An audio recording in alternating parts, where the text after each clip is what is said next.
নিজের মুখমণ্ডলের থেকে বড় ফুটবল নিয়ে শরীর দোলাতে দোলাতে ছুটে চলছে বাংলার মেসি। এভাবে প্রায় ৫ মিনিট পর্যন্ত বলকে শূন্যে ভাসিয়ে রাখতে পারে সে। তাই বিশ্বকাপ জয়ের স্বপ্নে বাংলার মেসি হতে চায় খুদে ফুটবলার সোহান। আমার প্রিয় খেলা আমি বড় মেসি হতে চাই। চাঁদপুর জেলার মতলব উত্তর উপজেলার সাড়েপাচানি গ্রামের ছোট্ট ছেলে মোহাম্মদ সোহান, যার বয়স মাত্র ৬ বছর। সে এখন প্রথম শ্রেণীর ছাত্র।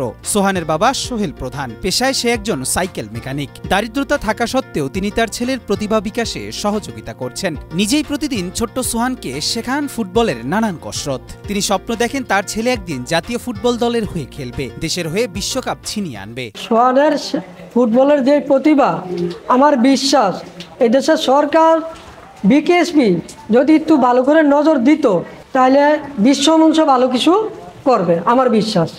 কালার এক্সপার্ট, জর্জ স্যাপ এবং মাইল্ড অন হ্যান্ডস টেকনোলজি সমৃদ্ধ অরিক্স ক্রিস্টাল ওয়াশ আপনার নন। ফুটবল সোহানের জীবনের এক অবিচ্ছেদ্য অংশ। এই বয়সে তার ফুটবল খেলার দক্ষতা তাক লাগিয়ে দেওয়ার মতো। প্রায় ৫ মিনিট পর্যন্ত সে বলকে শূন্যে ভাসিয়ে রাখতে পারে। এছাড়া তার বাঁকানো শট, সাইকেল শট ও একাধিক খেলোয়াড়কে কাটিয়ে গোল করার ক্ষমতা সবার নজর কেড়েছে। গ্রামের মাঠে যখন সে অনুশীলন করে তখন এলাকার মানুষ মুগ্ধ হয়ে তার খেলা দেখে। এই জন্য আমরা সবাই দোয়া করি ওর বড় হয়ে একটা খেলোয়াড় হোক। সোহানের বাবা সরকার ও বিকেএসপির কাছে তার ছেলের মতো আরও অনেক প্রতিভাবান খেলোয়াড়কে প্রশিক্ষণ দিয়ে দেশের সম্পদ হিসেবে গড়ে তোলার জন্য আহ্বান জানিয়েছেন। তিনি বিশ্বাস করেন এই ছেলেরাই একদিন বাংলাদেশের জন্য বিশ্বকাপ ছিনিয়ে আনবে। কবির চৌধুরী জয়, ডেস্ক রিপোর্ট, মাই টিভি।